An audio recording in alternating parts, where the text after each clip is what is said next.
Um, so here are the speakers of today. We have a full, let's say, 2 hours and a half of presentations back to back. We will start with Pierre from DG Connect. Probably it's better that I introduce myself. So I am from the European Commission, Digit. I'm the head of sector of the building blocks, involved in the EBSI from the side of the implementer, the Director General for Informatics of the European Commission. And you will have an introduction by Pierre, who is actually on the side of the policy, DG Connect, and he will give you a high-level overview of the activities of the Commission on blockchain and of the EBSI. Then the floor will go over to me, and I will give you a very short introduction about blockchain, so it will not be a tutorial. Don't expect that. It will be just 5 minutes, so that then Robert can start explaining what is EBSI, so the European Blockchain Services Infrastructure. And then Kevin and Saki will take you through this, let's say, important topic of piloting on EBSI. So all of you are here today because you are interested in running a pilot, a blockchain pilot on EBSI, and that will be really the presentation from Kevin and Saki.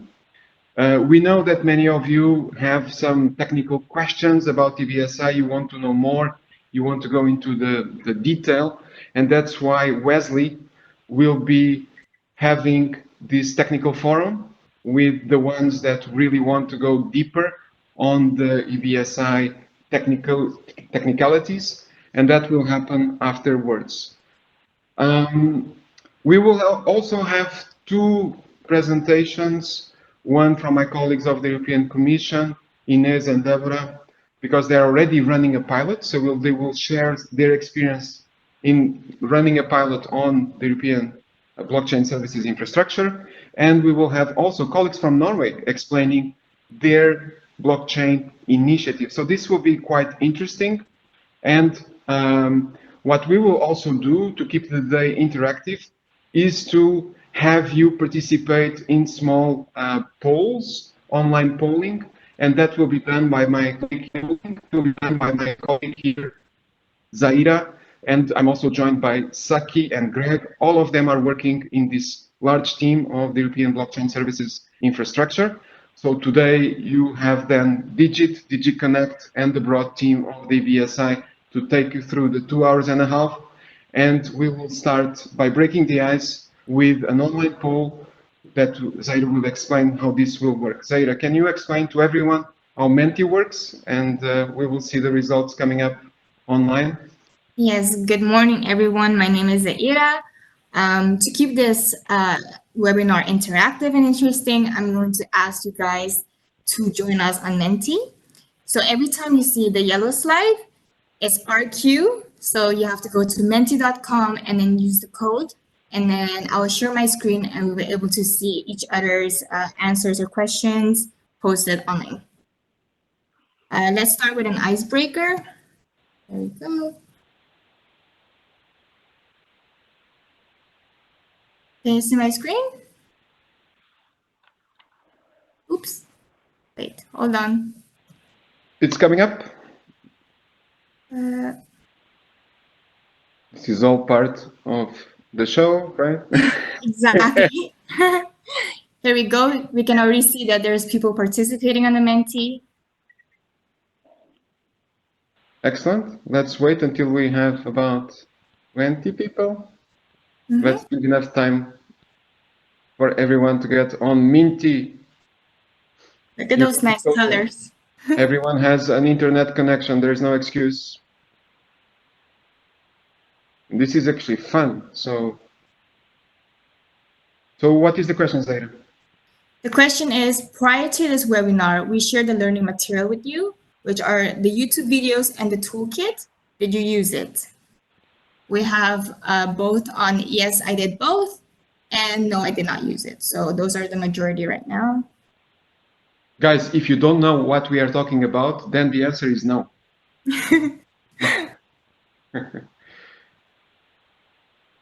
So this is working pretty well. We see real time the answers coming in, right? Mm-hmm. We see that many people apparently have not used it. So perhaps we are going to share the links on the chat to the piloting with EBSI landing page. Absolutely, Saki. That is what we are learning here. Okay, this seems to be working. So throughout the day, we will be using Menti, and Zaira will take you through a number of questions that we would like to have your input. Right. Zaira, how many total answers did we get here?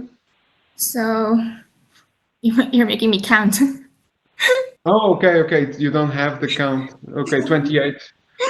28 then. Very 28. well. We can move on to the next question. If everybody wants to submit something, we give you 30 seconds, and then we can move on to our second question. Okay, I see no activity, so I'll move on. If you have watched the videos, which are the videos did you watch? So here you can choose multiple answers.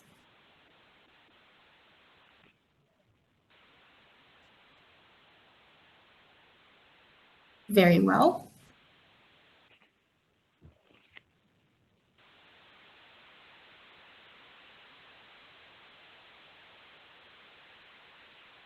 Nice. Interesting. Why do people watch 1, 0, 1, and 3 more?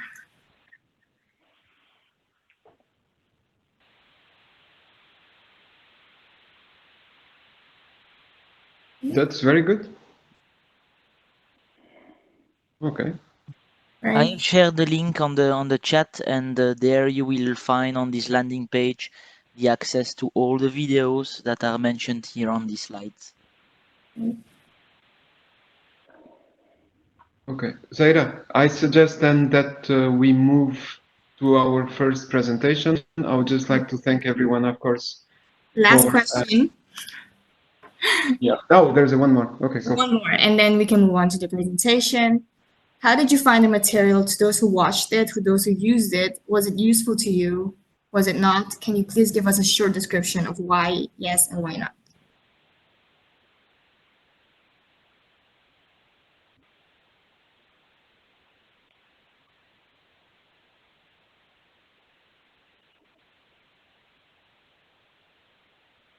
No participation? Awesome. That was Saki, I guess.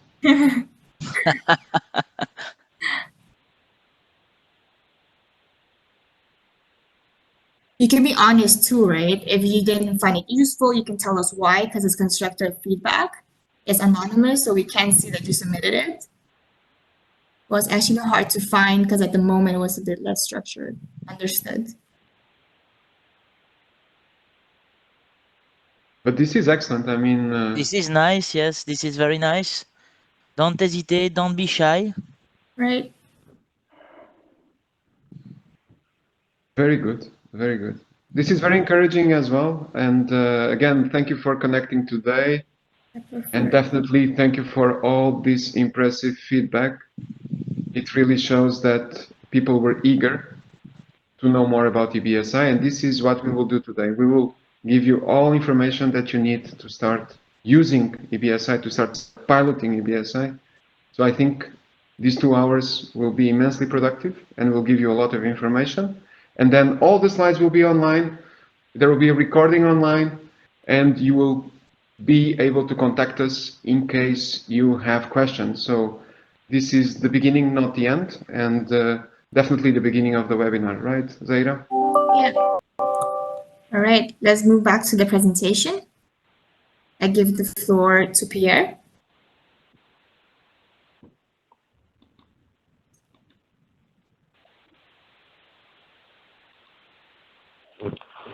Yes, hello, do you hear me? Yes, we do. Okay. Hi, it will be you Go next to the slide. No, today is Saki sharing the slides. Yes, I'm leading the slides. Yes, so please don't hesitate to guide me, Pierre. Okay, many thanks, Saki. So I'm Pierre Marot. I work for DigiConnect. DigiConnect work very closely with Digit for this EBSI project, which is done in the context of what we call the European Blockchain Partnership. It's always good to remind that it is not a project from the Commission. It's a project from all the member states, plus Norway and Liechtenstein, working with the Commission to deploy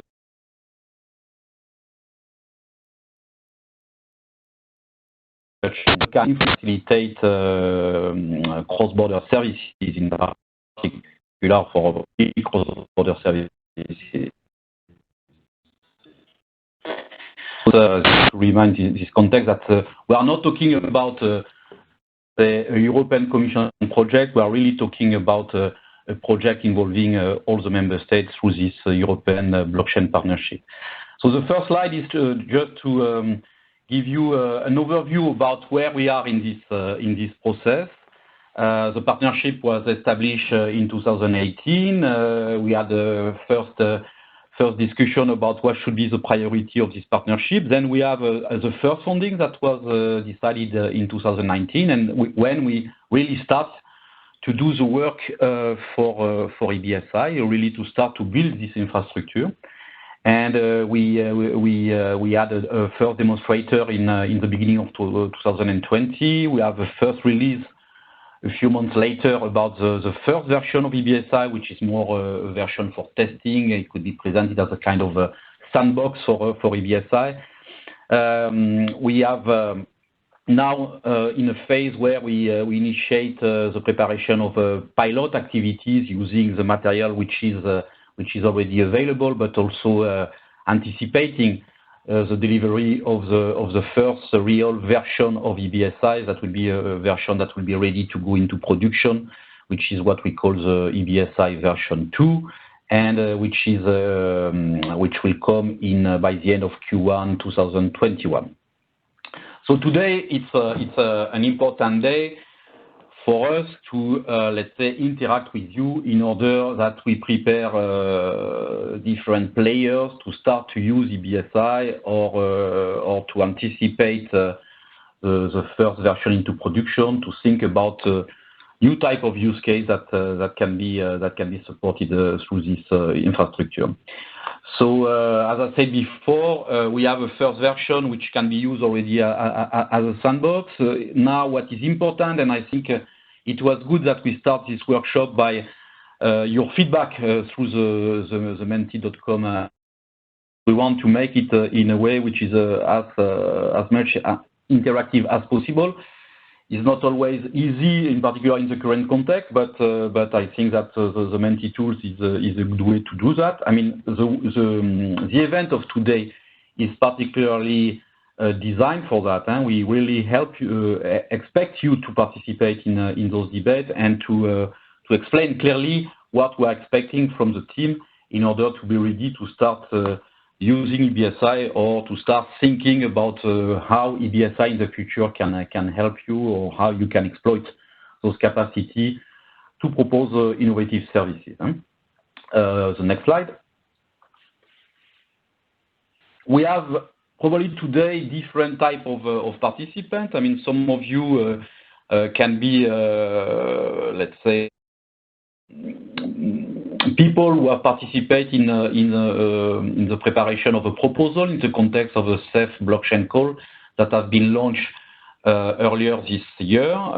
We have now finalizing the evaluation, and we hope that very soon we can communicate on the proposals that have been selected. Of course, those people will start to be funded by the Commission, but also they will also engage their own resources in order to start to exploit EBSI. So, of course, we consider all those people to be extremely interested, and we hope to see them for the event of today. You can be also associated to the deployment of the nodes of EBSI. At this stage, we have already 13 nodes which are deployed for EBSI based on the version 1 that are starting some testing activities that can contribute also to how to improve the security aspect of EBSI. As part of those 13 nodes, we have 5 or 6 which concern the European Commission itself. But all the other nodes are in the member states, and I think that today we have more than 20 member states who already host a node. And of course, our expectation is very soon to have at least one node of EBSI deployed in every member state. We have, of course, people working more closely with the different representatives of the European Blockchain Partnership on the specific use case that have been selected by this partnership, and which are a priority now for applications that should be run on top of EBSI. And of course, we are also talking about, let's say, an ambitious project which will be constantly developed, upgraded, and step by step, EBSI will be enriched by many other type of applications that can come from you using the different API capacities that will be provided through EBSI. Next. So not to make it too long, because Joao reminded us that the time slots are strict, but we have, I mean, and our colleagues in particular have thought about the organization of this webinar through different steps. Actually, it is 3 steps before you launch the pilot activities, and it's organized on with the first stage that will be for you to discover what can be done with blockchain in general, how blockchain can reinforce the trust. The second step that will be more to be, let's say, to be inspired and to get more information about what it is possible and what will be possible to do with EBSI. First, the third step is to build your pilot, to see how you can contribute to the first application that will be run on EBSI, and then to launch it. So that's the way the webinar of today is organized, is through those different steps. And the next slide is here to provide you more details also about the different video or preparation materials which have been already, let's say, communicated through this webinar, and that will be enriched step by step. So indeed, we have seen already your feedback about the first materials that have been provided, and it's quite encouraging. So you will see also during the day more, you will receive during the day or the event, sorry, more advice about how to use this material. And we invite you to participate in this webinar. This first webinar will be more generic, but then there will be at least 2 other webinars that are planned, and it will help to go probably some step further regarding the design and the preparation of pilots, also in line with what is done in the context of the European Blockchain Partnership. Okay, next. I think that I don't have to comment too much. At this stage, we are at the beginning of this process. That's why such an event is important. But you have already, many of you have already assessed the existing material and provided feedback, so it's quite encouraging. And I think that my last slide is about about the different steps, the different points that we have on the agenda today. And I don't want to be too long and to repeat what you have already discovered, but with that, I'm pleased to pass the floor to my colleagues. I don't know if we take a few questions, Joao or Saki, or if we move directly to the next point. I think we have to move, Pierre. Thank you very much. This was extremely helpful and clear. But as we are on a tight schedule, I think we have to fly to the next presentation. Okay, good for me. Yes, actually it will be me, and I will be very, very brief because this is actually explained as part of the learning material. Most of you have already, I think, had the opportunity to look at the videos and the page, and there you will find all the information that you need about blockchain. But I will give you a sneak preview of those videos so that you can go online after the webinar and learn more about why is blockchain interesting for the public sector, which is really the intention of those slides. Because as you know, the European Commission and most of you work in government, and government is a lot about official documents and cards. And typically in the paper world, we would request those and get then an analog version of the document or the card. So you get plastic or you get paper. In the digital world, it will not be like that. And we all know that we don't want any more cards and paper. We want to have it on our mobile phones in a digital format. And that is the future of those official documents. And this is how blockchain can help. So let's go then to the next slide. What happens is that once we put all those documents that need to be trustworthy in a digital format, there is the problem of fraud. As you know, it's not that hard to fake, and now we are talking also about deep fake documents, images, you name it. Online, everything is possible. And as you can see here, some figures from Interpol, the problem of authenticity of information is quite huge. I mean, if you see the numbers of lost and stolen travel documents, classical problem. And if we take this online, how can we ensure that we can still trust the information that we get from a citizen or from a business in so many transactions that require a trustworthy document so that I can be sure that I'm transacting with Joao, this is my case, or with Pierre, or that Joao works for the European Commission and has a certain degree, certain diploma. So this is exactly the problem that blockchain is trying to solve, making easy to verify information and its authenticity. So go to the next slide, Saki.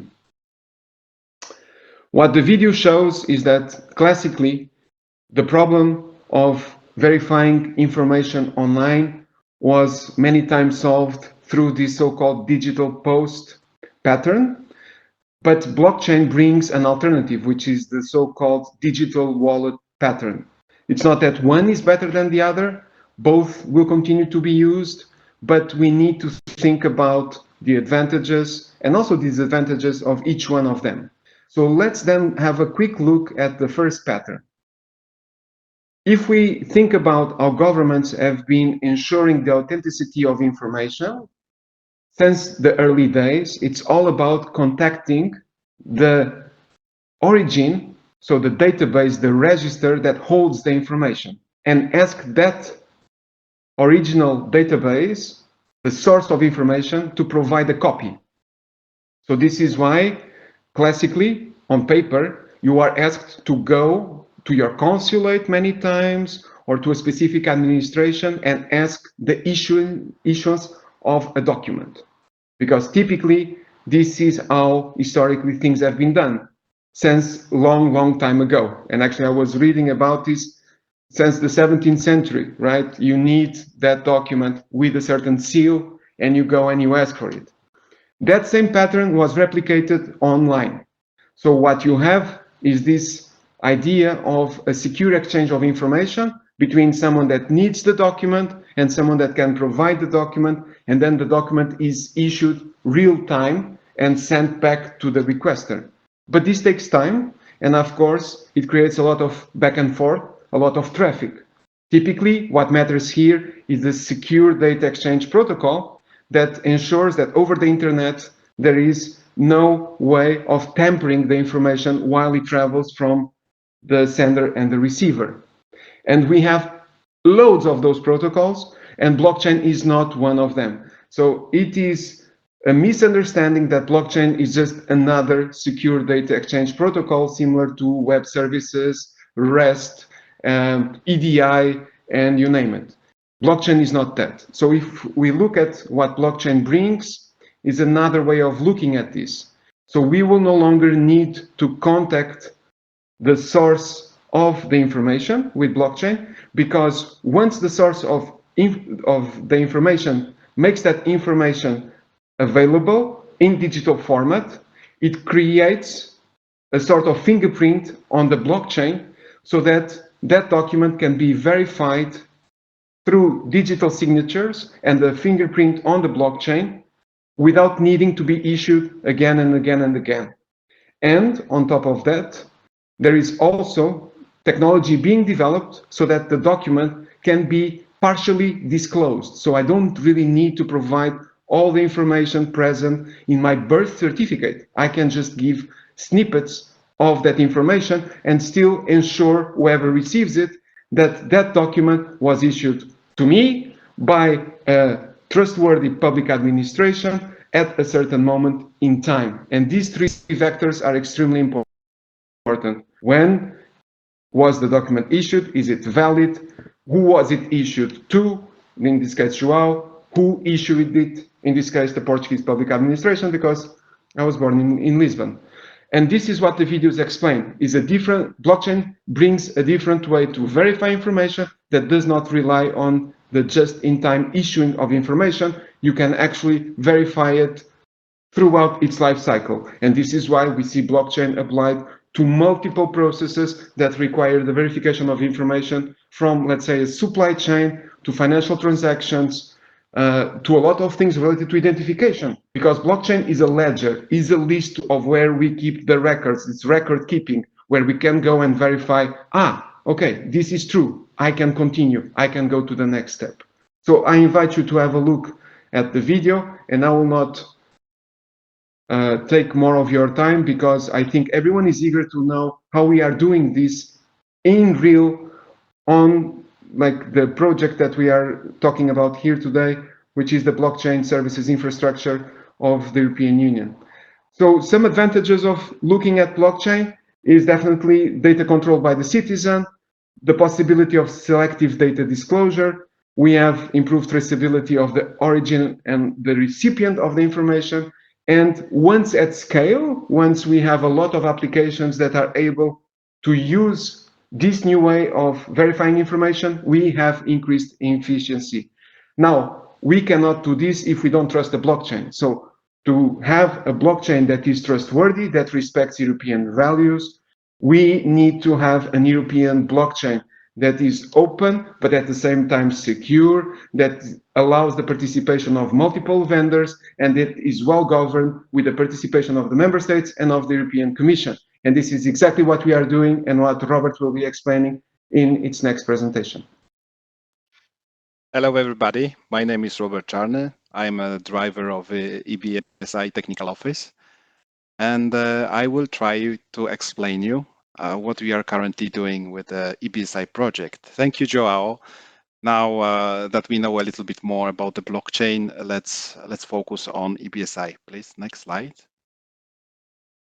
Having all of the challenges in mind, DG Connect and Digit in close cooperation with the European Blockchain Partnership, we are all developing an EBSI to put blockchain technology at the service of public administrations for various of purposes, focusing version 2 on verification of informations and making it trustworthy. Next slide, please. So we do believe that the EBSI will be the first EU-wide blockchain infrastructure driven by the public sector that respects the European values with a high level of data security, data protection, and privacy.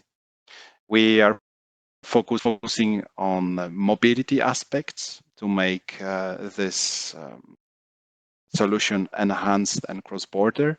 We are thinking about sustainable solutions to support use cases that are environmental friendly.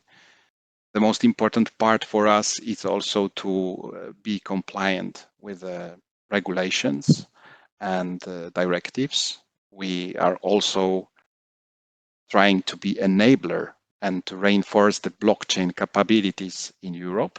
And all of that we try to do in an open way, based on open standards, market friendly and multi-vendor. Next slide, please. Let's talk a little bit about the EBSI architecture. We designed EBSI version 2 to be market-friendly distributed blockchain with aspiration to become an ecosystem based on open standards and transparent governance model, where the rights and responsibilities of its participants will evolve accordingly to well-defined governance processes. The architecture of version 2 is composed of three main functional areas. The base, which is the infrastructure layer, is a network of interconnected nodes currently hosted by the European Commission and the member states. Each node operates independently of each other, and each host organization is responsible for its daily operations. It is worth to highlight that at this point, the node software is provided by the European Commission to member states in three different ways: as a commercial off the shelf, where you can just pick it up and try to fit it to your use case. It's also cloud-friendly. It is also served as a cloud-friendly containers, or image of the virtual machine that you can put in your data center. Regarding the hardware, it is a choice of a host organization. So it can be in-house, it could be a cloud solution, as long as it complies with the EBSI minimum set of hosting requirements. Regarding organization hosting, who could host the node? This is a term. This is a subject to the terms and condition, and we are working on it under the EBSI governance arrangements. Regarding the next layer, which is the storage, it's where the data is not kept on chain. So similarly to the node, the off-chain storage is also under the responsibility of the host organization that performs its daily operations. And it's worth to highlight that, again, the European Commission provides the software currently, and the hardware choice is at the hosting organization end. And we can talk a little bit about the core services. So here, the core services layer are actually interfaces that are exposed from the EBSI nodes to enable the support of the integration of a business applications with the EBSI. And these interfaces are associated with the EBSI use cases that we will present later. And on top, we have the business applications layer. We are not aiming to develop applications within the BSI, but we would like to encourage and ask third parties, for example, universities that are wanting to register diplomas, or citizens that are wanting to have more control over identity, public organizations interested to ensure the authenticity of the information, or European projects such as, for example, Europass, and many others, to leverage on EBSI services, and the same should happen also on a national level. Ultimately, we do believe that the joint effort of European Commission, EBP, will guide the EBSI and will pave the way for EBSI to become a vibrant ecosystem of solutions, and will de facto become a European standard for a blockchain. Next slide, please. What you can achieve by using EBSI. We want to simplify administrative processes, especially in the cross-border context, to standardize them by enhancing the trust with the stakeholder. increasing the efficiency, increasing the transparency, very important to align to European values, following the regulations, and makes the verification of data authenticity easy and at low cost. Next slide, please. In order to understand the potential of blockchain and EBSI, I invite you to watch the video about the EVA journey, in case if you didn't. This journey illustrates how EBSI will allow using a new way to manage identity, diplomas, personal administration, entrepreneurship in Europe, and will enable people to focus on what really matters. There is a link on the slide. Slide, please. This leads us to our use cases, our heart of EBSI. So at first, we have 4 use cases that we are currently working on. The first one is the notarization of documents. Here we are leveraging the power of blockchain to create trusted digital audit trails, automate compliance checks in time sensitive processes, and prove the data integrity. The second use case is about the European self-sovereign identity, which implements generic self-sovereign identity capabilities, allowing users to create and control their own digital identity without a need of relying on centralized authorities. The third one is about diplomas. It gives an access to educational credentials controlled by citizens, significantly reducing verification costs and improving authenticity trust. And last but not least is the trusted data sharing, which is securely sharing the data such as VAT identification numbers among custom and tax authorities in the European Union. We have, of course, already 3 new use cases selected. We will be working on them very soon. Actually, majority of work on those already started. So more about them soon. Regarding the EBSI version 2.0, I would like to give a floor to Kevin and Wesley to explain you a little bit more the scope and the features that will be available for the version 2.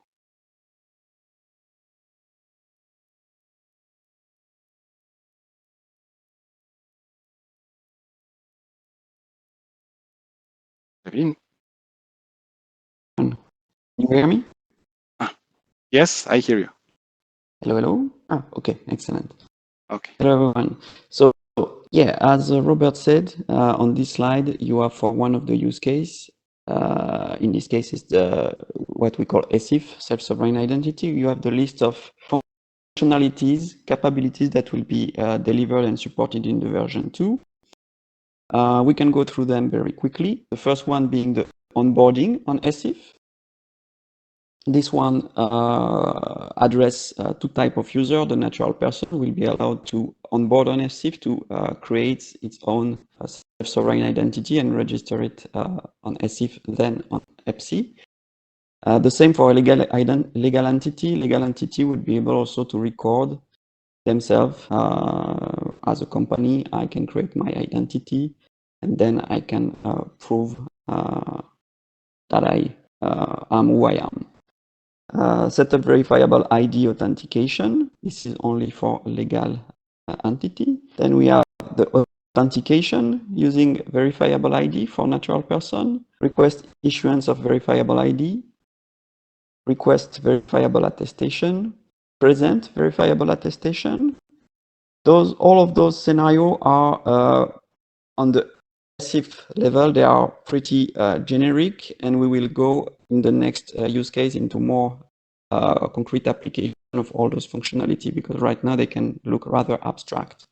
Then for the registration authority, they will be able to register a verifiable ID issuer. So allow an entity to issue verifiable ID, register a trusted registration authority. Trusted registration authority is a concept that we'll touch upon later in this webinar. But in short, this is the entity that will basically put a stamp on an identity, and the trust in this identity is symmetric to the trust you have on this trusted registration authority.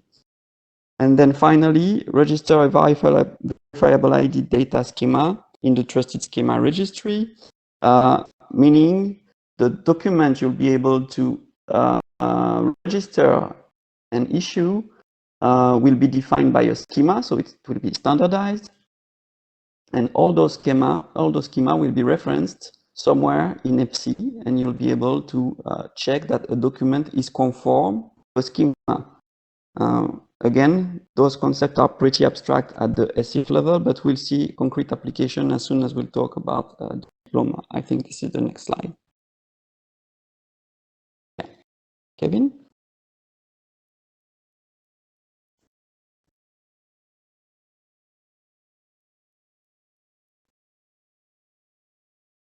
Okay, I will go ahead then. So this one is another use case. This is the diploma use case. And here again, we have a list of features, capabilities that will be delivered on EBSI2. You have to read it the same. So the features and the type of user that will benefit or that will apply those features. The first one being the onboarding. So for a natural person, for instance, a student, it's the ability to register its identity as a student. For the education organization like the university, it's the ability to onboard and prove that they are actually a real university. And same for a third party. Third party can be any type of entity, legal entity or natural person that will wants to verify credential. And the accreditation body is finally the body that will allow university to emit certain type of diplomas. So we have the onboarding, then we have request a credential, which basically will be the student requesting to the university to issue an electronic version of the diploma. Then we have assign a new diploma verifiable credential to a legal entity. So this is the operation for the university to actually issue the diploma. Register an educational organization. This is for the university to register itself.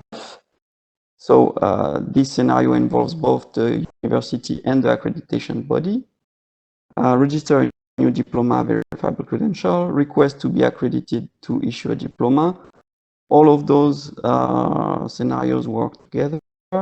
Then we have the share credential. Typical scenario for this one would be that a student with its own diploma wants to apply for a job, and then will share his diploma with an employer. And then for the employer, the third party, to get the diploma, check the diploma that it's correct, that it has been emitted by a trusted university that got the correct accreditation to issue this specific type of diploma. And then we have register a QAA in the trusted accreditation registry. Trusted app registry, sorry. This is for the accreditation body, and request to be added to the trusted app registry also for the accreditation body. I think that sums it up. We can move on to the next slide.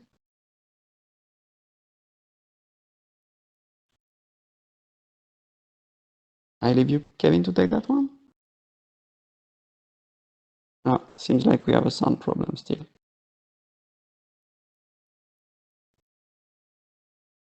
Okay, I'll continue on that one.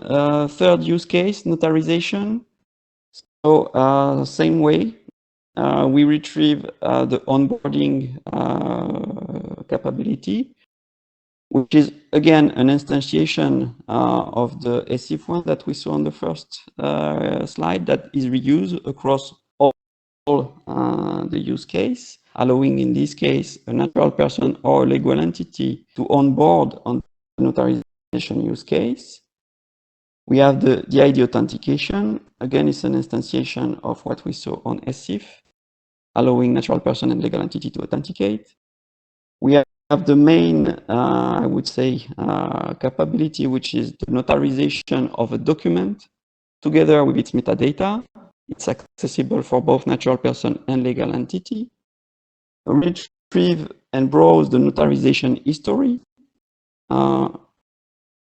accessible for both. So allowing them basically to see all the notarized documents that they've already registered. Visualize the notarization details. So for a given notarized document, you can retrieve all the details, including metadata. Verify the existence of a notarization with metadata. So for instance, by requesting with a hash of the document, you can check that this document was actually notarized or not. You can notarize also a new version of a document on top of an existing version. It means that for some documents that are living documents, you can have really this audit trail where you have subsequent version of the same document. Then you can store notarized documents metadata on EBSI storage. So meaning that we can store not only the hash of the document, but also the metadata on the off-chain storage, allowing for opening the door for requests, more specific requests in the future. Then register the data on the smart contract, which is the actual action to register the hash of both the metadata and the document to be notarized.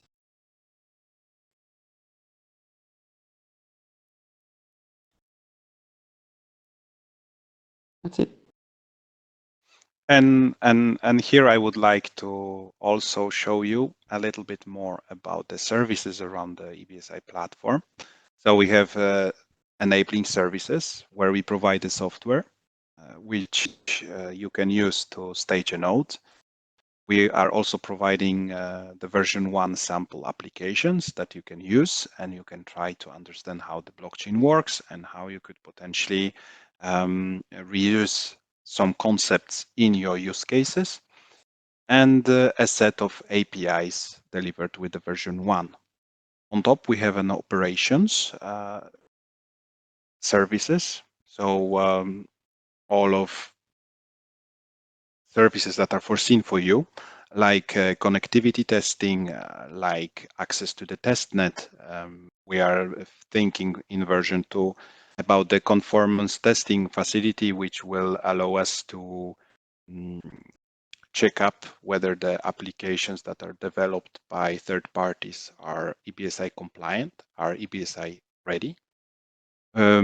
We are providing also set of supporting services like service desks, training, such training materials, training sessions, webinars. On top, we want to also enhance the services providing additional value. So here, the stakeholder management office together with support office are working on helping people to onboard into the EBSI platform. Also to follow up on topics that are important, to work on a knowledge base based on the service desk input. For us, also very important part is a community management. And on top, we provide also the demonstrator, which allows you to see how you could potentially use the EBSI version 1 sample applications and APIs. All of that based on the standards and technical specification. Thank you. Next slide, please. All right, guys, this is our cue. I will kindly ask you to go back to Menti and use the code so we can ask you a few questions. All right. The question is, in considering that most of you have not started your pilot yet, please tell us how we can assist you in starting your pilot with EBSI. Done. Let me show it. Maybe it would be great if you share your screen. Yeah. Can you see it? Yes. Perfect. Yes, thank you. I'll repeat the question. In considering that most of you have not started your pilot yet, please tell us how we can assist you in starting your pilot with EBSI. In collaborations, inspiring about our initial idea for a pilot.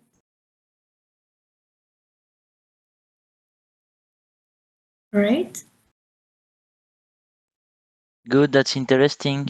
Don't be shy. I think it's very nice. We can always hold your hand. You have to buy us coffee at least, though.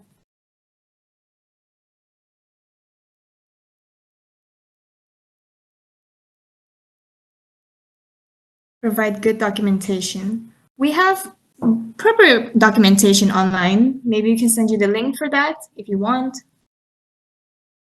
If there's anything else you require from us specifically that you know of, send us an email. We'll send you everything you need to know.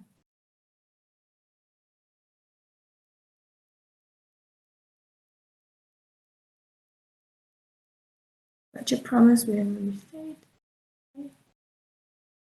restate. Organic done. All right.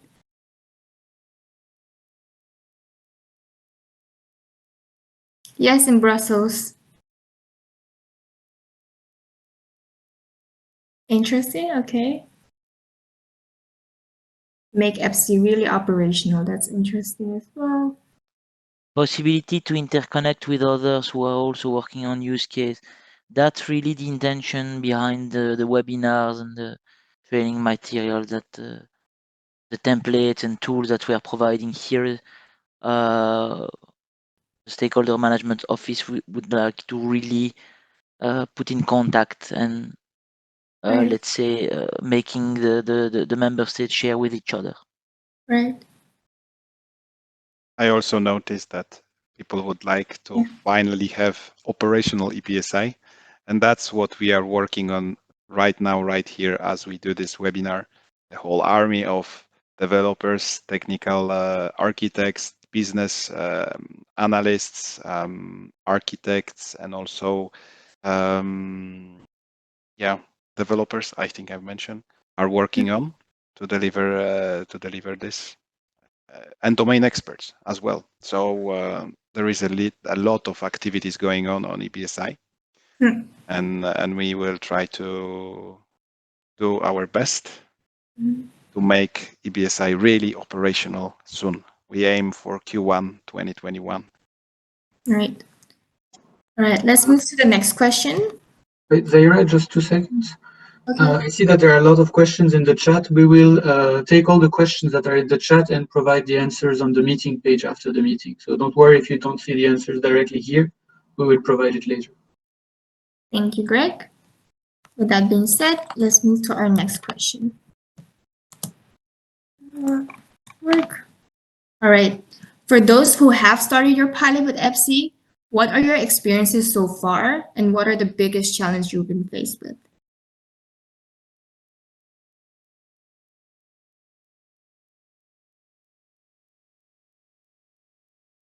Okay, guys, so those who started your pilot, this is your time to shine. Give us some feedback. We can always assist you if you need any further help.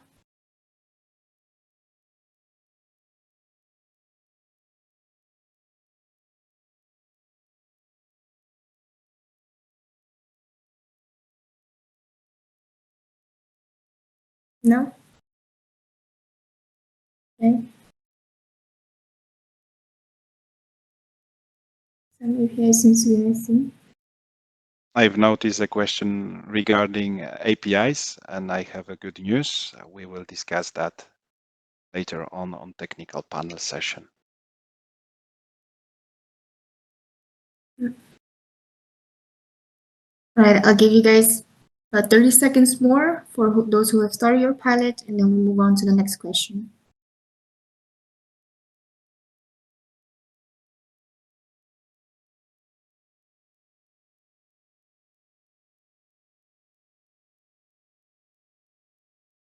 organizational complexity with different public bodies involved when digitalizing? Yes, that's actually also our daily bread, and it's the most difficult part of this project, to be aligned with the member states, conveners, different institutions, representatives, and try to pave the way to standard that is commonly recognized. So definitely a very, very valid suggestion.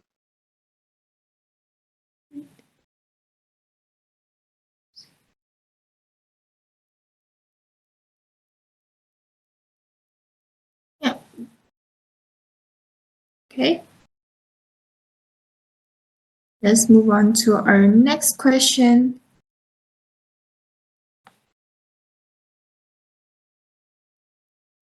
Do you have other blockchain projects that you would like to connect with EBSI? Yes. Wow. Interesting.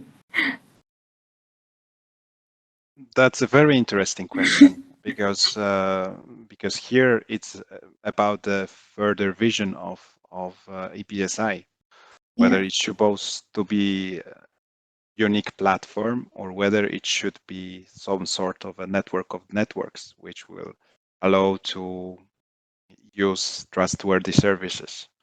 That's why those kind of simple questions are very important for us. Right. As you can see, the majority would like to start a pilot with EBSI. That's very great news.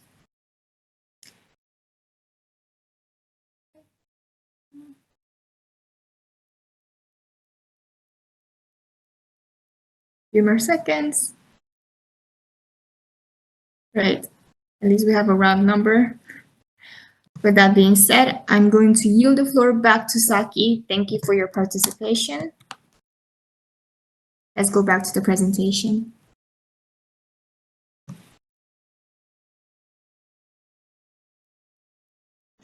Saki, we are a bit late on the schedule, so if you can go a bit faster, it would be nice.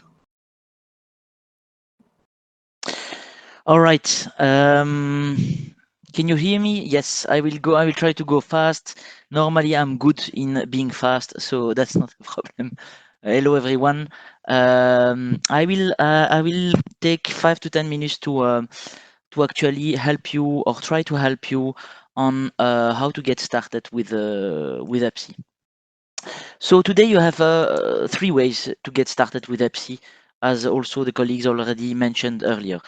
The first one is using the demonstrator. So this is basically taking a citizen journey and test the EBSI services in a very functional way with a demo tool that will help you discover and understand EBSI services and functionalities as a citizen would use it. The second way is basically to get started by deploying a blockchain node and connecting to the network. This will allow you to check if your infrastructure can support an EBSI node and will help you identify potential challenges. And the third way, which is probably the most interesting at this stage, it's basically prepare yourself to integrate with your application with EBSI. As in that way, you can make sure that your applications and system integrate with the EBSI APIs and services as you expect, and you can confirm your expectations in terms of functionality, in terms of reliability, performance, security, and so on. And it's important to mention or re-mention that what my colleagues said earlier. The version 1 of EBSI is designed for testing purpose. So it's a version where you can find almost all the functionalities that have been presented by Wesley, but these functionalities are emulated, meaning that they are not ready in production and they are more there for testing and testing and playing purposes. And the version 2 of EBSI will be ready as from Q1 2021 and will propose all the functionalities you have seen earlier available in production. For the sake of this exercise, getting started, let's imagine that you want to integrate your application with EBSI And this, whether you are working on version 1 or version 2, it remains just the first step. Really the first step remains the same. You need to create what we call a pilot scenario. And this is a simple method that we propose here is how to, so where to start. You have 4 ingredients that you need to think about. The first one is basically who do you target? Who is your end user? Who is it? A student, as we have seen and talked earlier? Is it a business, public administration? I mean, who is your end user in this piloting exercise? What the second ingredient is what are the needs that you are trying to meet or answer. So in the context of a citizen, for example, it can be applying for a master study, applying for a job, opening a business, applying for an EU funding, etc., etc. The third question, which is quite obvious, is through this pilot, which objective you are trying to achieve as an organization. Do you want to simplify your administrative processes? Do you want to enhance trust? Do you want to increase efficiency? Do you want to increase transparency? Do you want to align with European values, etc., etc.? And then finally, the fourth ingredient is obviously which use cases from EBSI will help you create the scenario. And this you can, of course, based on the scenario, you know now which one of the EBSI use cases you want to start exploring, and you can start from the typical features that have been presented earlier. That can be a good starting point to know, okay, functionally, what can I do with this or the other use case. So now that I gave this simple method, and you will see in the second part of what I will present why this is important. First, we would like to go through a couple of questions, basically to go through the Menti again and ask you the 4 questions that I've been asked. So Zaira, if you can take the lead on that one very quickly. Yes. Here we go. Do you see my screen? Yes. Perfect. So given that what Saki just presented, imagine tomorrow that you create a pilot scenario. Which are the audience, so end user, would you like to primarily target? Citizens and businesses, SMEs, students. Okay, student. Nice. So this is good. I see that you are answering very fast. So that's a good news, huh? Because that's exactly what we are looking for here, is to understand basically which kind of pilot scenario and how we can help you construct a pilot scenario. So I see a lot students, SMEs, education. Don't hesitate to be even more precise.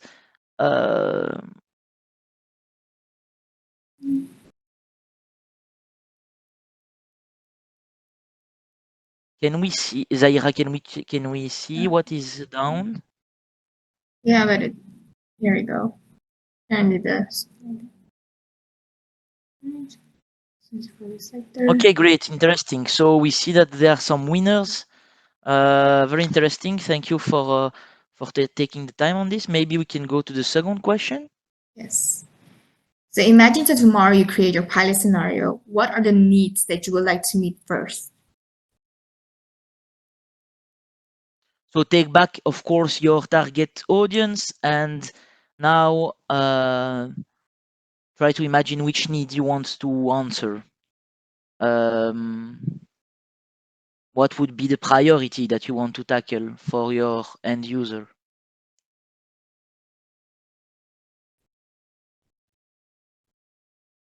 Which Perhaps you can give actions do you want to help them to do? right.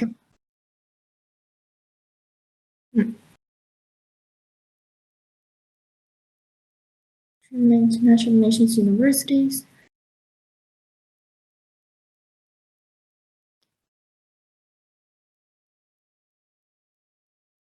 to actually prove that I hold shares in SMEs. Okay.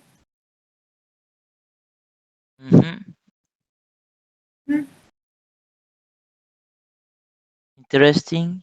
I see a bit of mix with the third question, which is the objective for the organization, but that's fine. It's okay. We can manage that afterwards. Try to think about the end user. Which action you would like to make them do? Help via blockchain. Apply for a master study.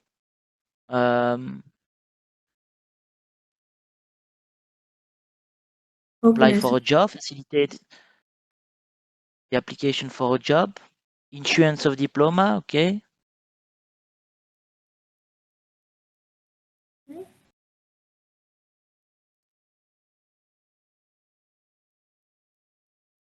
Right. Let's move on to the next question. Yes. Imagine that tomorrow you want to create a pilot scenario. What are the main objectives you would like to achieve?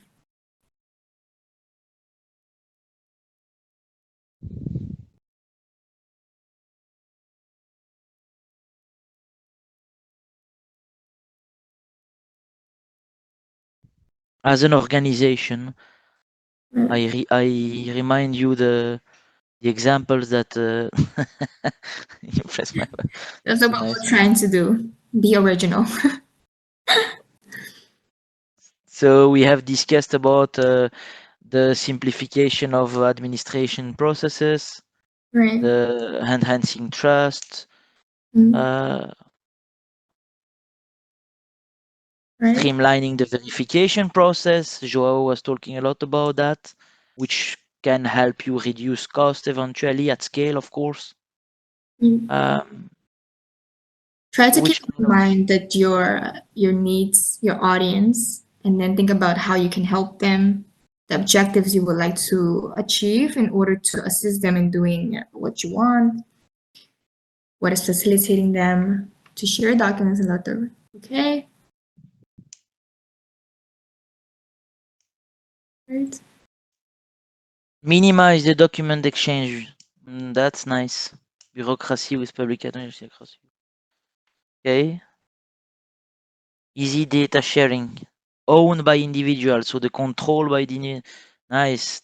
Okay, that's great.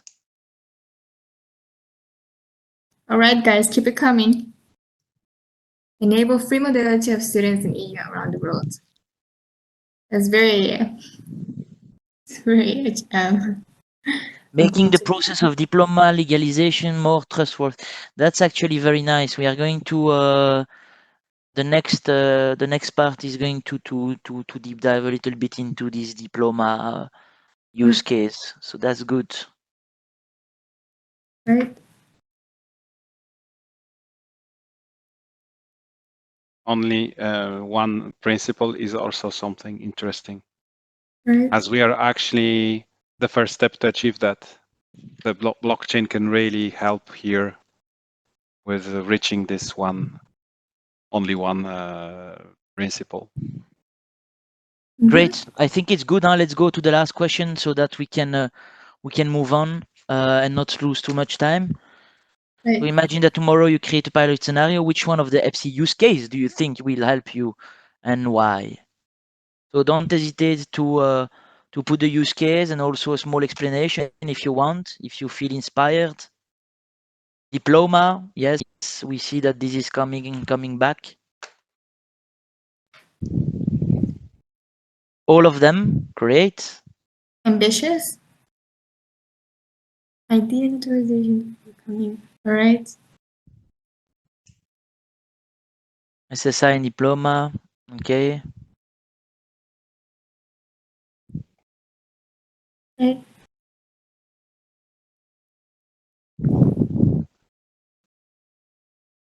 If you have future use case in mind, put them as well.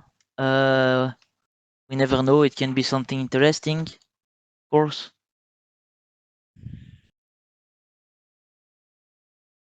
All right, Saki, let's move to the next, to the presentation because we're running out of time. Excellent. Thank you very much, everyone, for your participation here. I think it's very valuable to have your say here. Right. Let me share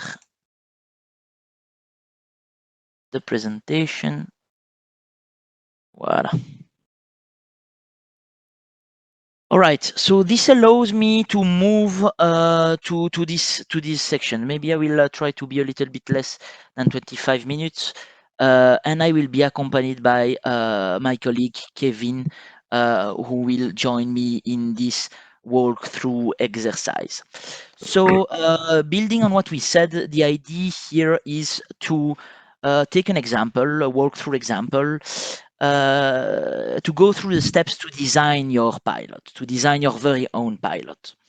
Of course, this is theoretical, but it will take the diploma use case, so we will try to be as precise as possible. And the idea is, of course, that we use some templates and tools so that you can produce output that will help you, let's say, discuss with your stakeholders about how your pilot is going to work. And this is very important, we believe, to, of course, being able to share with each other, but also to embark an ecosystem, which was one of the barriers that we saw, an ecosystem with you to run a pilot. So let me go to the first step. So we saw the EVA journey earlier, and this is going to help us to scope the pilot. So remember the EVA journey. We didn't look at the video. I invite you to do it when you have time. But basically in that video, Eva is a Belgian student. She has a bachelor degree in the University of Ghent in Belgium. She's going to go through a journey where she will apply for a master degree across border in a Spanish university. She's going to get her degree. She's going to apply for an internship in a company. She's going to apply to get funding to actually start her own business in Italy. So in this example, we are covering a number of use cases, and in this specific case, and to stay relatively simple, we are going to choose one of the needs, one of the steps in this EVA journey. We are going to take this one. Eva wants to study a master degree, wants to apply for a master study at a Spanish university. So taking back the template that we showed earlier, we see that our target audience is a student, Eva. She's going to apply for a master study. We are going to do our pilot or this exercise to simplify administrative processes, enhancing trust and increasing efficiency. And for this to happen, we are going to need two use cases, the self-sovereign identity and the diploma management. So this is Eva. You are going to find her back in our videos that we have discussed before, but this is to fix the design question, which is, okay, the pilot scenario example that we look at is how to leverage on EBSI, diploma management, and CEF for a citizen to apply for a double master across border in order to improve user experience, streamline verification processes, and enhance legitimacy and trust. So this is our design question. This is our scope to move forward. Now that we have our scope, we are going to go through three key tasks that are very important to design your pilot. First, you need to define who your stakeholders are, what is your ecosystem, and what are the benefits for each of the stakeholders. Second, you will have to work out the features of your solution the solution is going to need based on the needs of your stakeholders, and you are going to be able to model your pilot scenario and identify the technical prerequisite for this scenario to happen. And in the third step of designing your pilot scenario, you will be able to define your EBSI API you need to make this pilot happen. So we will go through these three steps together. So it's a bit of repetition, but we have three stakeholders here. We have our end user, which is Eva. She has a bachelor degree from the University of Belgium, and she wants to take a master in the University of Spain. So in that case, it's the University of Rovira i Virgili.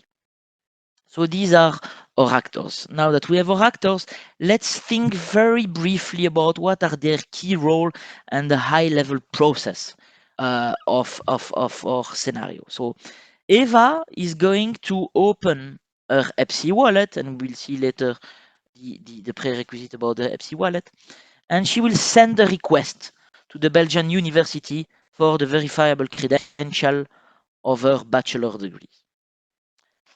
Based on Eva's request, the Belgian university will verify and issue the verifiable credentials to Eva EBSI wallet. And when Eva then applies to the university in Spain, they will request access to the verifiable credential of her bachelor degrees and issue to Eva with a university record number to her EBSI wallet. So these are, let's say, the key steps in the high-level process. Now that we know a little bit the high-level process, I propose you to go to the benefits for each of the stakeholders. So when you start this exercise about describing the benefits, and again, this is important because you need to convince the stakeholders to get on board with you. So you take back on the top of the slide, you see the 6 categories of benefits, like simplifying administrative processes or enhancing trust. And then you take your stakeholders and you will do a mapping. For example, if we take Eva, she's going to have more control and security over her educational credential, and she will have them available through her digital wallet. So user experience overall is increased. Another benefit is legitimacy. So this is great for the Belgian university because it means that we are going to reduce fraud. People cannot claim to have a degree from their university as it can easily be checked.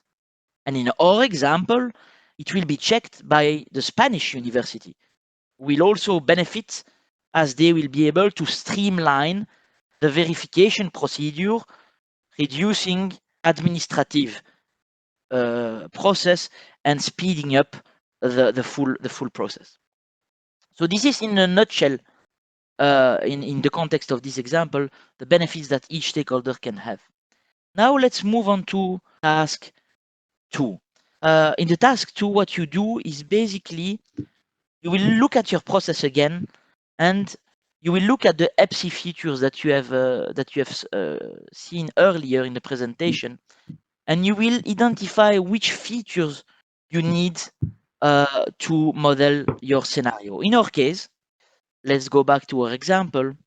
Eva is going to request the educational credential of her bachelor degree. So we have the request feature that is very important. The Belgian university is going to issue the educational credential. So the issue feature is very important for the Belgian university. Eva is going to store the educational credential in her EBSI wallet. So this is our third important feature. And then the Spanish university is going to need access to this Eva educational credential through the verifiable presentation. So once you have your key features that answer to your pilot scope, then you can briefly explain what does that mean for each of the actors. But the most important is that once you have this feature, you can now model the full process in details. Alors, I know that you cannot easily read that slide. This is typically a slide that normally you need to format in A1 or A3 to be even on paper when COVID will be done. But the idea is that you take time in shaping your functional requirements, modeling your scenario, and you will see that this map will be very valuable for get all your stakeholders on board. And I would like to make sure for you to understand how it works, this template. I would like to give the floor to Kevin, just 2 minutes if he's there with me, otherwise I will do it myself. Yes, I'm here. Okay, perfect, Kevin, thanks. I will give the floor to Kevin so that he will zoom on the request, the educational credential, so that we see exactly what do we mean by detailing a scenario. Kevin, the floor is yours. Thank you. Thank you, Saki. So on the previous slide, you saw that we had basically displayed the stakeholders and the pilot scenarios that we wanted to achieve, which is that Eva wanted to register in a university and get a double master's degree. At this point, as mentioned by Saki, we would like to zoom into the first step, which is how will Eva request her educational credentials from the first university. Let's first remind everyone that there are technical prerequisites. To do so, Eva needs to have a wallet app. It needs to be installed. On EBSI V1, it was on a browser. It was a browser-based one, but we could foresee different types of wallets. At that point, Eva needs to set up her wallet, access it, and create her unique DID, decentralized ID. That's being done. The technical prerequisites are fulfilled, and she can reach out to the University of Belgium and authenticate herself. The process of authenticating herself will require her to request a verifiable ID from Eva. So the university will request a verifiable ID from Eva and send, after authentication of that verifiable ID, will send the verifiable presentation request to Eva's wallet. This is an initial step in the registration. Back to the wallet, Eva can then receive the verifiable presentation request and validate directly from the wallet. She gets the verifiable ID from the Identity Hub. This is a technical mechanism behind the scenes, and she can then automatically create her verifiable presentation containing the verifiable ID. She signs it, and she sends it back to the University of Belgium for the next steps to be fulfilled. So as mentioned earlier, this describes just the first step. Following steps would be for the university to basically complete the diploma issuance steps, but for the purpose of saving time, we will not dive into this now. If that's okay, Saki, we can go on to the generic prerequisites. Yes. Yes, before we move forward, and before I let you the final words, Kevin, important to think about three, maybe more, but we have thought about three generic prerequisites. Of course, you will need to establish the regulatory acceptance. It's very important in this context. Getting the legal approval. So if there is any legal constraints, you will have to overcome it, of course. And one of the most important that we have discussed earlier, and that's why we spend time to describe the stakeholders and the ecosystem, is to get the ecosystem acceptance. Not only acceptance, but also adoption. So it's only when you have an ecosystem on board that you can launch and let's say be successful in piloting with EBSI. So I will let the last word to Kevin, who will make the link with the task number 3.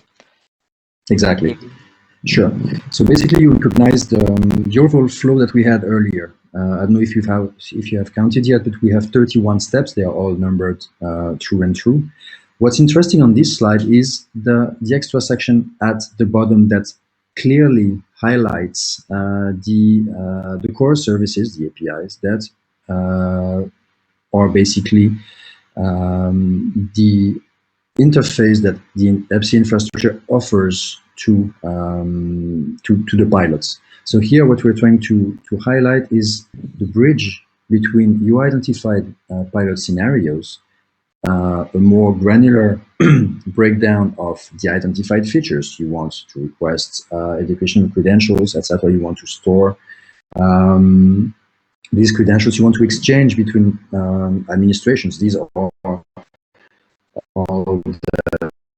the answers we provided us earlier. We have identified the stakeholders, but now one might ask, okay, how do we bring that down to the level where we build, where we can actually connect to EBSI and interact with it? So the bottom section of this slide shows how each step in the above process connects. Well, most of them connect to an API. Some of them are done locally at the level of the wallet. But for example, the steps that are part of the request educational credential require the use of a trusted issuers registry API, ID Hub API, and verifiable presentation API, where whenever interacting with EBSI, EVA, or either university will basically call an API, process data, and exchange it so that the whole process appears seamless. And that's actually my link to the next section, where in the technical forum we will try to unpack a little bit how these APIs work. We will test them together, and we will try to help you understand how you can bring down your pilot scenarios to a very actionable level, and how our APIs will help you do so. So we can go on to the next slide, please. Yeah, just one little note that I want to emphasize on. Of course, because I saw a question passing by, these tools are available in the toolkit, and if you are willing, we can even create and format these tools in different way, because we really believe that this is a beautiful map that enables you to have, let's say, the list of your stakeholders, the list of prerequisites you need, the list of features you need, the list of steps in your scenarios that are organized in a sequence, and the list of APIs and interfaces that you reuse from EBSI to make it happen. So this is really a very important slides and template that we recommend to use to properly communicate with your stakeholders. And now I give you the floor, Kevin, for the technical forum. Thank you.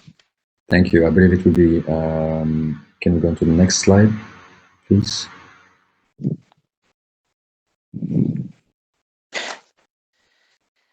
Yes, this is Kevin. This is just sorry. This is because we send you a mini survey, and basically based on this mini survey, we have observed that 3 key technical questions came back from most of you, which are a deep dive in the APIs, a deep dive in the technical governance of MC, and a deep dive in the decentralized ID. And I will let now really the floor to Kevin in the technical office. Sorry. All right, can you hear me? Okay. I believe that's Wesley who will do this one. Is that okay, Wesley? Yes, I'm here. Yeah. As you all understand now, this is basically, this whole webinar is a drill down exercise where we start from the very high level with the use case, the capabilities, and then we saw the mapping from the scenario of the diploma use case to the capabilities. And now we'll go into the details of the APIs. What we prepare on this slide is 2 steps. First, what is available today? And I will present you in a second a tool that we call the API catalog. This is the one-stop shop where you can discover the APIs. They are documented. You can play with them. I will show you that in a minute. Quick remark, all the read operations are public. All the post operation require valid token. We'll see that also. And then what comes next? We have a wiki, the EBP wiki, where we publish documentation, and you will start to discover the API for EBSI version 2, the one that will be delivered and available on the Q1 21. They will start to appear on this wiki in the coming weeks. So let me share my screen and let's explore together the API catalog.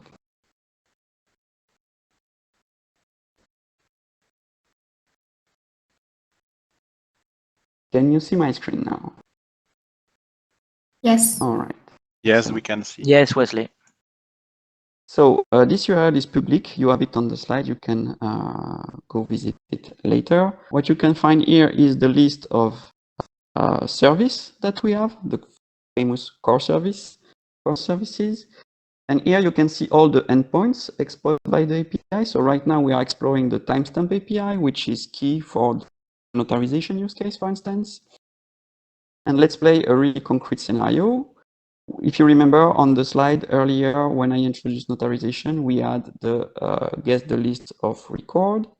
You can see for this endpoint the attributes. You can see example of the request and the response you can expect and so on. But more interestingly, here you can directly try it out.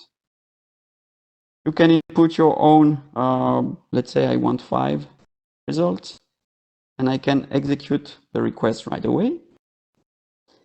Here you see the request executed. Here you see the response. So what I get here is a list of notarized documents. I will select the hash of one document, let's say this one or this one. Now that I have my list of notarized documents, I can request a specific document, same model. I can see the parameters. There is only one, it's the hash. I can see a sample request, but more interestingly, I can also execute directly my request. I will remove this hash. I will put the hash I just copied.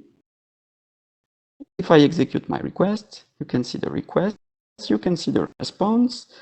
In the response, you can see the actual timestamp, so you know that this specific document was registered on this date.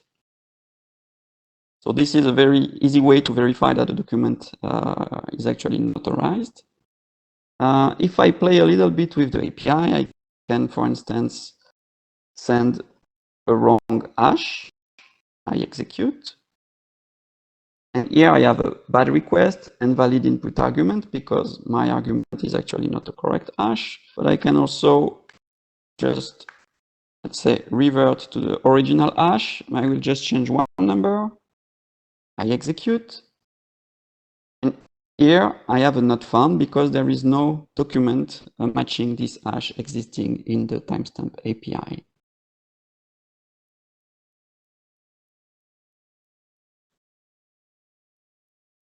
Can we go back to the presentation?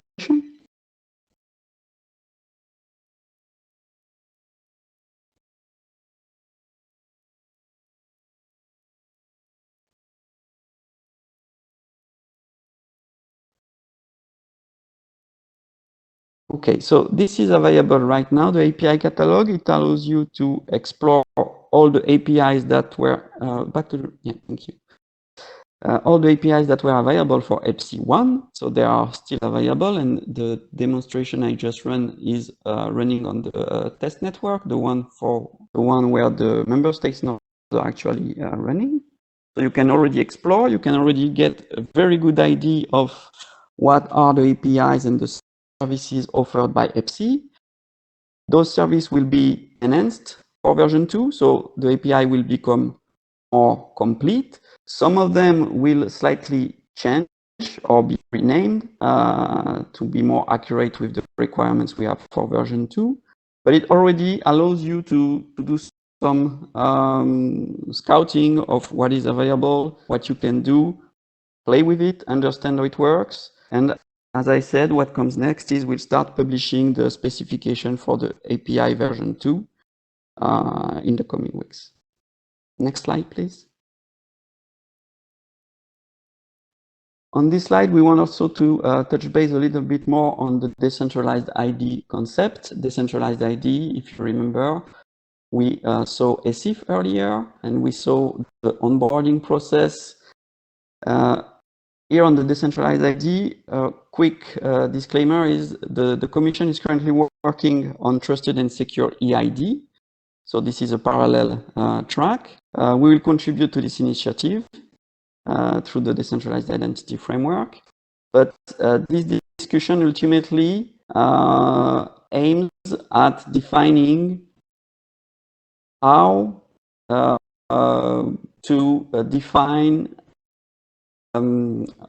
how to say that, a body or a group of body that will be allowed to validate the ID document from citizen, and this body needs to be trusted, hopefully not so centralized. So this is a discussion that is ongoing, and indeed we are contributing to that. Now back to what's going on EBSI. We can see here the flow for the creation of decentralized ID, the first step being the creation of a DID document. So the user generates or already own a public-private key pair, then they generate DID documents. Important to notice that you can generate one DID or as many as you want for specific use. You can have a DID for your personal matters, let's say, with your the rent of your apartment, personal banking, and so on. And you can also have a professional DID with your resume and diploma and this kind of information. This is up to you as a user to define how many DID you want. Those DID at these steps, they are not trusted. You can create as many as you want without control. What gives credibility to DIDs are two things. It can be the credentials that are attached to your DID. For instance, if you have it's an hypothesis. It's not the reality. But let's imagine you have a diploma emitted by a university. This is something that you can attach to your DID, and you can trust. You can put your trust in the university that emitted the diploma to this person, and then trust this person without this person DID being accredited or recognized by the trusted registration authority. Then the second step is to get authorization from the trusted registration authority. Trusted registration authority is, as I said at the beginning of this slide, will be the result of this discussion on how to define this body that will provide the trust on DID. So it can be anything from a technical perspective. It can be something as simple as EU login, for instance. The question is EU login provide enough trust? Is EU login not centralized, not too centralized, and so on? Then we have the trusted registration authority that authorizes the user to register his DID on EBSI. At this stage, this is still not trust, but again, the trusted registration authority is really the cornerstone of the centralized ID. The trust is proportional to the trust in the trusted registration authority. And then the last step that is optional is to register your DID or your DIDs on EBSI. You can have them recorded on EBSI with the accreditation of the Trusted Registration Authority, meaning that for anyone participating in EBSI, for every business application, every use case, it will be easy to verify that this person is actually trustable.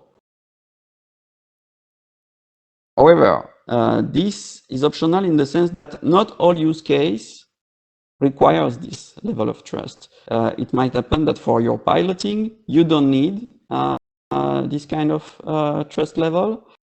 And for some other use case, you might need it. It might be a requirement. So for this, the door is open and it's not mandatory. Once your DID is registered on EBSI, it's trusted. And this is the added value of EBSI. It's to provide the registry of trustable DIDs. Thank you.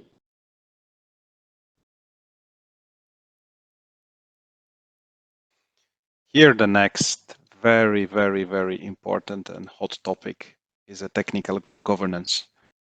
It's a set of activities that we are doing in order to provide you guidelines, in order to explain you how the network will work, what are the rules around it. And here we have also good news. So we are almost at the end of completing the first guidelines that will show you how we see the network working. And very soon we will publish it publicly. For the moment, these documents are available for European Blockchain Partnership members. And you have already a link provided on that particular slide. And regarding the technical governance topic, there is plethora of questions coming from member states, coming from different stakeholders, companies, SMEs, citizens, and it would be very hard for us to address all of them. So I guess we could actually collect some of those which are very important for you through the chat and try to address them after the session on the page. If you have any particular question in regards of the technical governance, we are more than happy to address them.